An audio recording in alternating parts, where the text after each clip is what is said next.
W2 family, Paul here.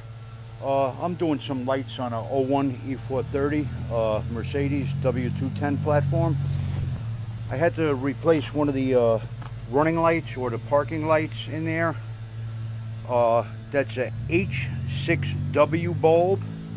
You just have to remove that plastic backing piece and unscrew the upper receptacle.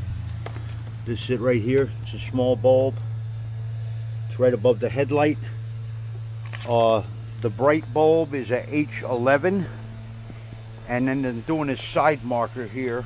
To get to that, you have to loosen a 10mm plastic bolt that goes right up in here. I didn't even actually have to loosen that. I did low. I just folded my fender liner back, cut my wheel in, reached inside and released the clip here. You have to depress this clip and this pops out.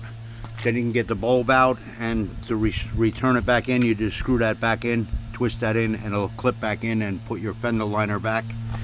I also have to do a directional light on the mirror.